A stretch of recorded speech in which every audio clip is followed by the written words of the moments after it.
Hello मेरे प्यारे साथियों, कैसे हैं आप सभी। I hope you may be well and fine. You are most welcome at our channel English spoken zero to hero.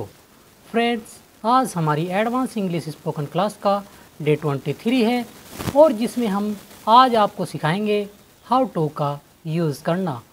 How to का यूज़ हम सिंपल स्पोकन इंग्लिश में कैसे करते हैं और एडवांस इंग्लिश स्पोकन में हाउ टू का use हम कैसे करते हैं, आज हम आपको इसी बारे में बताएंगे। तो साथियों, देर न करते हुए चलते हैं अपनी फर्स्ट स्लाइड पर। हाउ टू का यूज़ करने से पहले हम आपको हाउ टू का सेंटेंस स्ट्रक्चर आपको बता देते हैं। यदि हम किसी से हाउ टू में क्वेश्चन पुटअप करेंगे तो हम क्या कहेंगे? हम कहेंगे do you know how to, और फिर इसके बाद हम एक्शन का यूज़ करेंगे। एक्शन साथियों वह वर्ड होता है जिससे हमें किसी कार्य के होने या न होने का पता चलता है।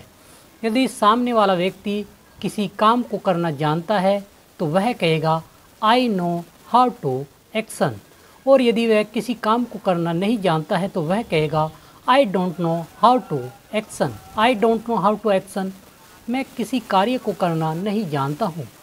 और यदि आप एडवांस इंग्लिश में हाउ टू का यूज़ न करके आप सिंपल इंग्लिश में बोलते हैं तो आप कह सकते हैं आई नो एक्शन की आईएनजी फॉर्म और फिर ऑब्जेक्ट, आई नो एक्शनिंग और फिर ऑब्जेक्ट। तो साथियों, हम सिंपल स्पोकन इंग्लिश में हाउ टू का यूज़ न करके सिंपल स्पोकन इंग्लिश वाले सेंटेंस कैसे बनाते हैं, पहले हम आपको यह बता देते हैं। इसके लिए चलते हैं अपनी नेक्स्ट स्लाइड पर, जिस पर हमने पहला सेंटेंस लिया है do you no riding the bike. Do you no riding the bike, क्या आप बाइक चलाना जानते हो या फिर क्या आपको बाइक चलाना आता है।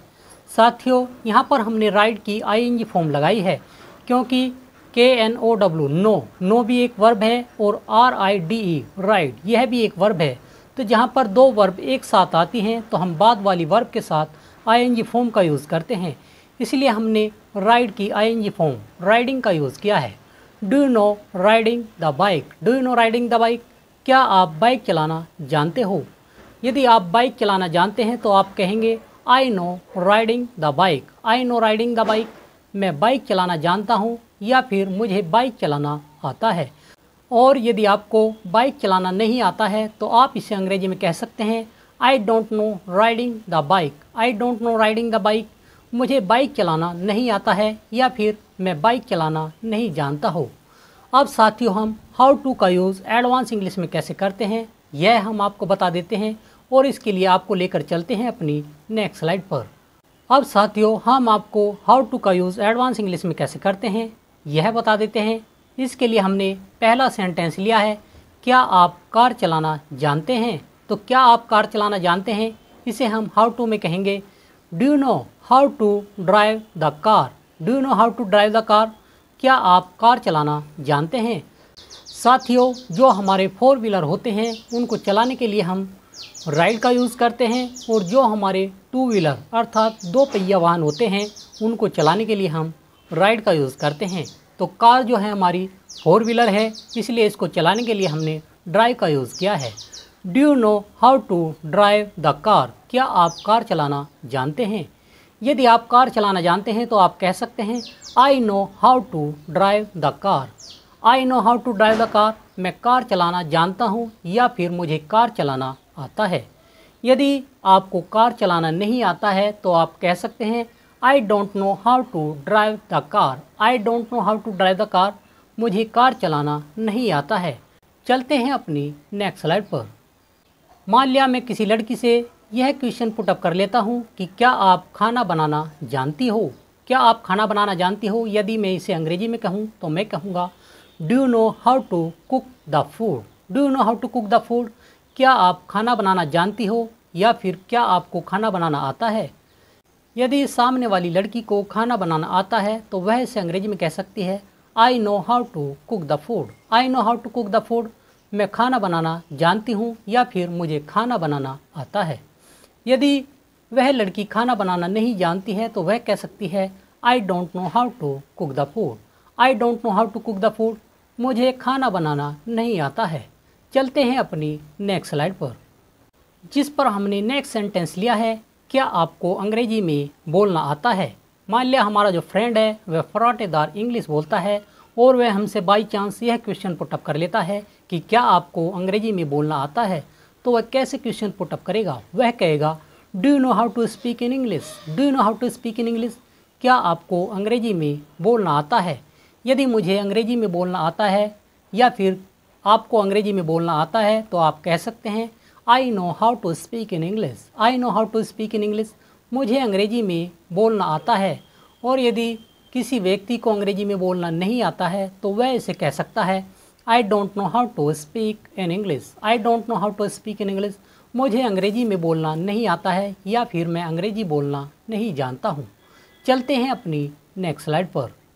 अब हम अपने किसी फ्रेंड से यह जान लेते हैं कि क्या आपको कंप्यूटर चलाना आता है। तो हम इसे अंग्रेजी में कहेंगे do you know how to operate the computer, do you know how to operate the computer, क्या आपको कंप्यूटर चलाना आता है। साथियों कंप्यूटर को शॉर्ट में हम कंप्यू कहते हैं। Do you know how to operate the computer, क्या आप कंप्यूटर चलाना जानते हो। यदि हमारे फ्रेंड को कंप्यूटर चलाना आता है तो वह कहेगा I know how to operate the computer, I know how to operate the computer, मैं कंप्यूटर चलाना जानता हूँ। और यदि उसको कंप्यूटर चलाना नहीं आता है तो वह कहेगा I don't know how to operate the computer, I don't know how to operate the computer, मैं कंप्यूटर चलाना नहीं जानता हूँ या फिर मुझे कंप्यूटर चलाना नहीं आता है। साथियों आई डोंट नो और हाउ टू इसके बाद हमने ऑपरेट लगाया है और ऑपरेट जो है हमारा एक्शन वर्ड होता है और उसके बाद हमारा ऑब्जेक्ट आया है द कंप्यू। इसलिए हमने जो आपको स्ट्रक्चर बताया था कि I don't know how to और उसके बाद हम एक्शन वर्ड लगाएंगे, तो उसी स्ट्रक्चर पर आधारित हमारे ये सेंटेंस है। I don't know how to operate the computer, मैं कंप्यूटर चलाना नहीं जानता हूँ। फ्रेंड्स यदि आपको हमारी आज की क्लास अच्छी लग रही हो तो आप हमें लाइक शेयर और कमेंट करना मत भूलिएगा। और जो साथी हमारी आज की क्लास में नए हैं वह साथी हमारे चैनल को सब्सक्राइब करना मत भूलना ताकि उनको हमारी आने वाली क्लास की नोटिफिकेशन समय समय पर मिलती रहे। तो साथियों चलते हैं अपनी नेक्स्ट स्लाइड पर, जिस पर हमने नेक्स्ट सेंटेंस लिया है क्या वह गाना गाना जानता है। साथियों ये जो सेंटेंस लिया है यह हमने थर्ड पर्सन का लिया है। ही सी इट दे ये हमारे थर्ड पर्सन होते हैं और थर्ड पर्सन के लिए हम डू की जगह डज का यूज़ करते हैं। तो हमारा क्वेश्चन है क्या वह गाना गाना जानता है। तो हम इसे अंग्रेजी में कहेंगे does he know how to sing a song, does he know how to sing a song, क्या वह गाना गाना जानता है। यदि जो थर्ड पर्सन है थर्ड पर्सन अर्थात ही अर्थात वह गाना गाना जानता है तो हम कह सकते हैं कि वह गाना गाना जानता है। और हम इसे अंग्रेजी में कहेंगे he know how to sing a song, he knows how to sing a song, वह गाना गाना जानता है। KNOW नो के साथ हम S लगाएंगे क्योंकि यहाँ पर हमने थर्ड पर्सन ही का यूज़ किया है। He knows how to sing a song, वह गाना गाना जानता है। और यदि वह व्यक्ति गाना गाना नहीं जानता है तो हम कहेंगे he doesn't know how to sing a song, he doesn't know how to sing a song, वह गाना गाना नहीं जानता है। अब साथियों क्लास के लास्ट में हम आपको एक सेंटेंस दे रहे हैं जिसके आंसर आप पॉजिटिव और नेगेटिव आप हमें हमारे कमेंट सेक्शन में लिखकर हमें बताएंगे। तभी हम जान पाएंगे कि आपको आज का जो टॉपिक है हाउ टू आपको कितना समझ में आया और कितना नहीं। हमारा जो सेंटेंस है वह है do you know how to swim in the river, do you know how to swim in the river, क्या आपको नदी में तैरना आता है या फिर क्या आप नदी में तैरना जानते हैं। Do you know how to swim in the river. तो साथियों इसका जो रिप्लाई है वह आप हमारे कमेंट सेक्शन में लिखकर हमें ज़रूर बताइएगा। और साथियों मैं आशा करता हूँ हमारे द्वारा बताया गया आज का टॉपिक हाउ टू आपको अच्छा लगा होगा। और यदि आपको अच्छा लगा हो तो आप हमें लाइक शेयर और कमेंट करके ज़रूर बताइएगा। तो साथियों मिलते हैं अपनी एक और नई क्लास में, तब तक के लिए थैंक यू, धन्यवाद।